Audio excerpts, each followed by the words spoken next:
Lipun channel bu miyeng tabiriba khwai tarabu channel asigi maikeidagi taramna okseri iramdamgi oiba phungawari loinana tonghan tongan furup kanglupki wari masa kayama channel asina miyamda lepa leitana khudol tamjari loinana channel asibu hena mapung phana bagidamakta adom-adomgi thaujal nizari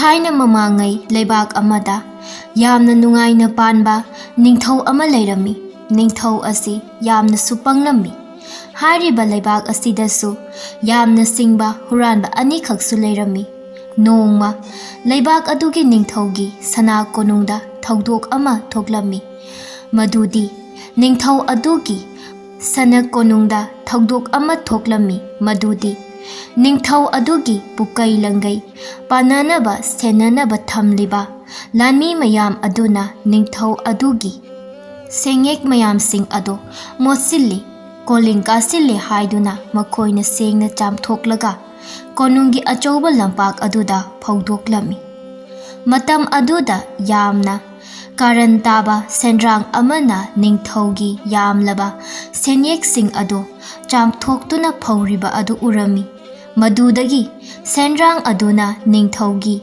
sengek sing adugi marakta paisillaktuna aduga sengek ama mayada chiktuna pukre masigi matung mathangi nonganbada Ningthou ado magi hingkholda manai masel kayaga luinana hangsit langlusi haina mahaki laikolduda hangsit langduna leirami maduda ngarangi senyek mayaduna chiktuna pukhiba sendrang ado Ningthou adugi manakta hauba upambi amada tonglaga hairaklami hai Ningthou nangsu senyekle aisu senyekle nangna Ningthou oirabanina senyek leiba aisu Ningthou oipham thoktro hai Ningthou nangbu taribra adumna hanjin hanjin sendrang aduna hairakpa tabada Ningthou ado mai hauba makai saurakli maduda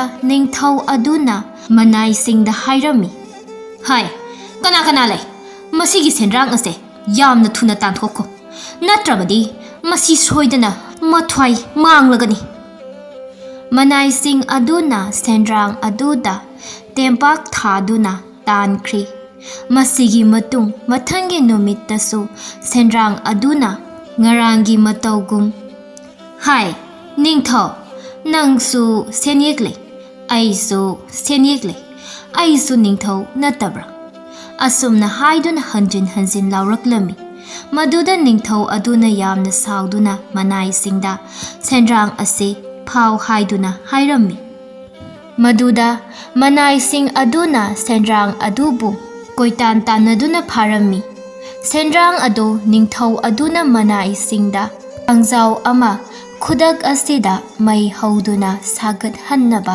yathang taurami maduda manai sing aduna khangjau adubu mai hauna sagat halli maduda Ningthou aduna mana paisinduna thamliba sendrang ado khangjau aduda langsinduna hatlagi matagum khangjau aduda laktana langsilli maduda sendrang adudi khangjau adunaga saubaga franglauna paithokri aduga sendrang aduna hai Apangba nang Ningthou oirido ikaidro Ningthoudi aina oiramgadaba thokpani aina matikchai asi haiduna lauramlaga paikri matam aduda Ningthou ado mai hauna sauri isu yamna karami masidagi Ningthou asina sendrang ado hayengsu laklabadi mabu hanjin hanjin yanung langsinduna chagani aina wasaklibasini masigi matung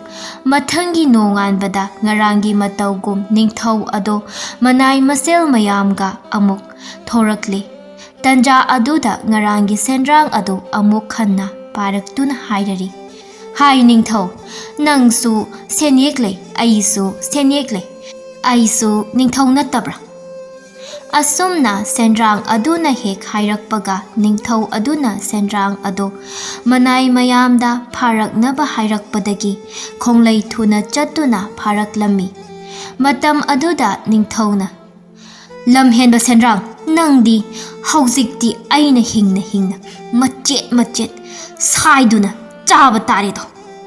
ꯑꯁꯨꯝꯅ ꯍꯥꯏꯔꯒ ꯃꯅꯥꯏꯁꯤꯡꯗ ꯑꯣꯟꯁꯤꯟꯗꯨꯅ ꯍꯥꯏꯔꯛꯏ꯫ "ꯍꯥꯏ, ꯅꯈꯣꯏ ꯇꯥꯔꯤꯕ꯭ꯔꯥ?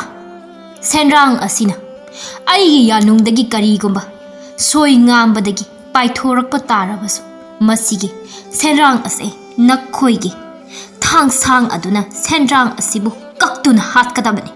ꯅꯤꯡꯊꯧꯒꯤ ꯋꯥꯐꯝ ꯑꯗꯨ ꯇꯥꯕꯗ ꯃꯅꯥꯏꯁꯤꯡ ꯑꯗꯨꯁꯨ ꯍꯣꯏ ꯍꯥꯏꯗꯨꯅ ꯌꯥꯔꯗꯨꯅ ꯊꯥꯡ ꯍꯥꯏꯒꯠꯇꯨꯅ ꯂꯩꯈ꯭ꯔꯤ꯫ ꯃꯗꯨꯗ ꯅꯤꯡꯊꯧ ꯑꯗꯨꯅ ꯁꯦꯟꯗ꯭ꯔꯥꯡ ꯑꯗꯨ ꯌꯥꯅꯨꯡꯗ ꯁꯠ ꯂꯪꯁꯤꯜꯂꯤ꯫ ꯃꯗꯨꯗ ꯁꯦꯟꯗ꯭ꯔꯥꯡ ꯑꯗꯨꯗꯤ ꯅꯤꯡꯊꯧ ꯑꯗꯨꯒꯤ ꯃꯆꯤꯟꯗ ꯃꯈꯣꯡ ꯍꯝꯖꯤꯜꯂꯝꯂꯒ ꯐ꯭ꯔꯪ ꯄꯥꯏꯊꯣꯛꯈ꯭ꯔꯤ꯫ ꯃꯗꯨꯗ ꯃꯅꯥꯏꯁꯤꯡ ꯑꯗꯨꯅ "ꯑꯥꯏ ꯄꯥꯏꯈ꯭ꯔꯤꯅꯤ" ꯍꯥꯏꯗꯨꯅ ꯃꯈꯣꯏꯅ ꯄꯥꯏꯔꯤꯕ ꯊꯥꯡꯁꯥꯡ ꯑꯗꯨꯅ ꯁꯦꯟꯗ꯭ꯔꯥꯡ ꯇꯝꯅ ꯌꯥꯜꯂꯤꯕꯅꯤ ꯍꯥꯏꯗꯨꯅ ꯅꯤꯡꯊꯧ ꯑꯗꯨꯒꯤ ꯃꯅꯥꯇꯣꯟꯗ ꯑꯣꯏꯅ ꯁꯣꯏꯗꯅ ꯍꯥꯏꯗꯠꯈ꯭ꯔꯤ꯫ ꯃꯗꯨꯗ ꯁꯦꯟꯗ꯭ꯔꯥꯡ ꯑꯗꯨꯅ ꯍꯧꯅ ꯂꯥꯎꯔꯛꯂꯝꯃꯤ꯫ "ꯍꯥꯏ, ꯑꯄꯪꯕ ꯅꯤꯡꯊꯧ, ꯅꯪꯅ ꯅꯤꯡꯊꯧ ꯑꯣꯏꯔꯤꯕꯗꯣ ꯏꯀꯥꯏꯗ꯭ꯔꯣ?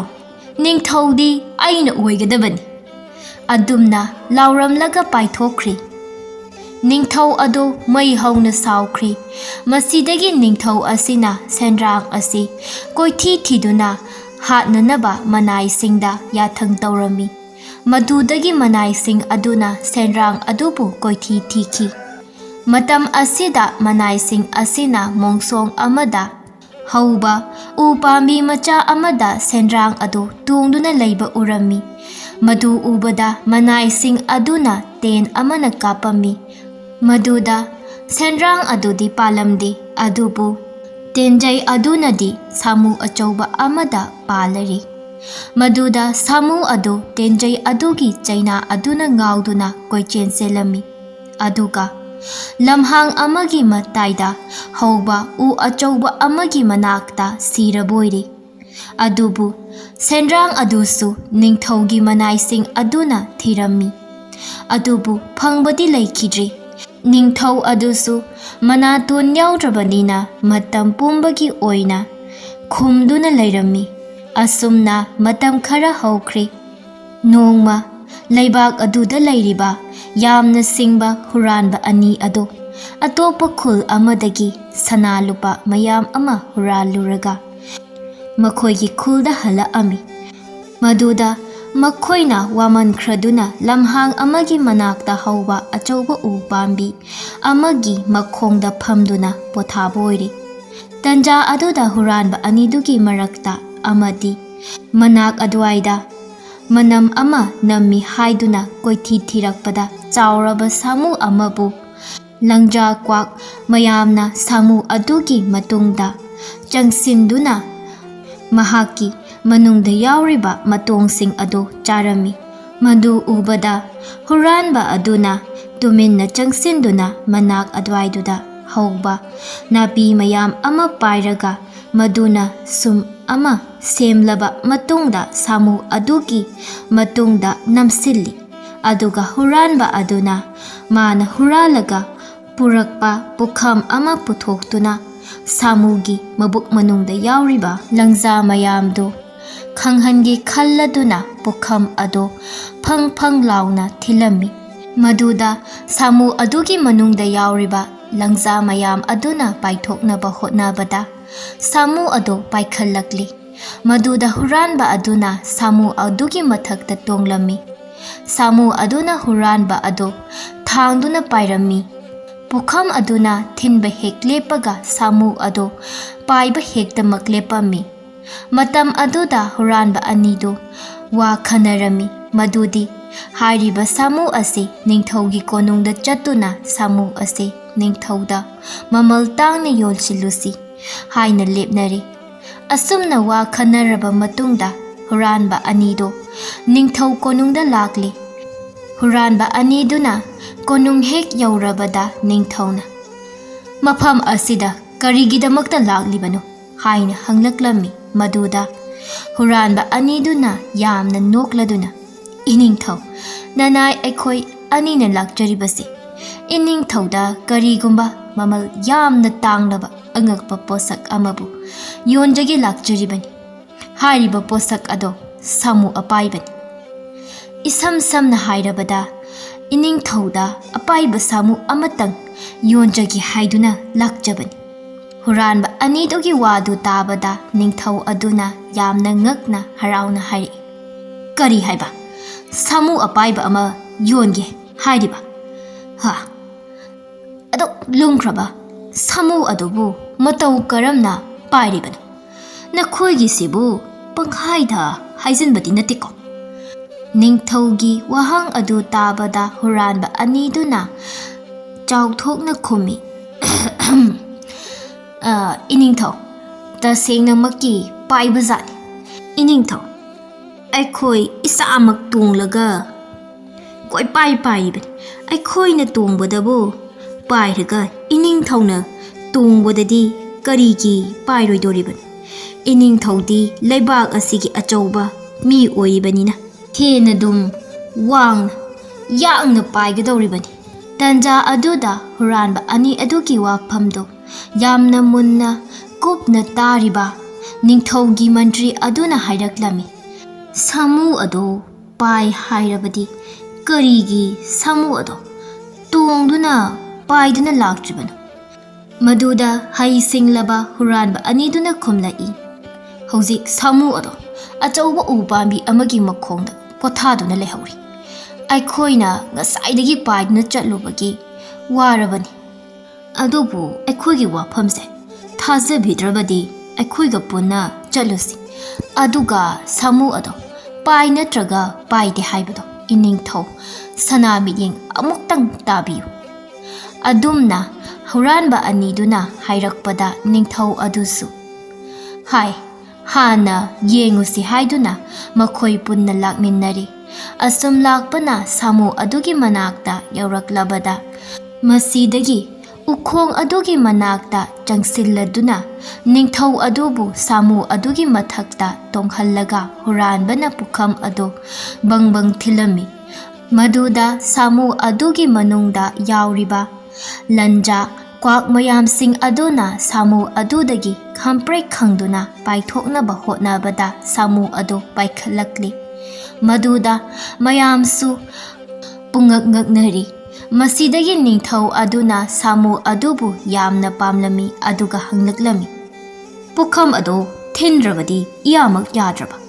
Maduda huranba aniduna Ningthouda pukham natrabasu bazai bengun khongatuna pairabasu yai. Maduda kanna thiliba makhai hena wangna paigani haibadi makhol hauriba makhai wangna paigani haizariba.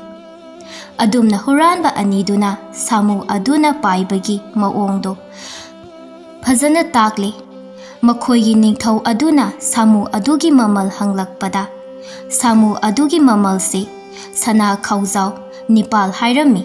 Ningthouna sana khaujau nipal pirami. Haraubana loiraba huranba anido Ningthougi konung thadoktuna atopa laibak amada chenkri. Masigi matung Ningthou aduna samu aduda tongduna kadaida koisigi haiduna khalami.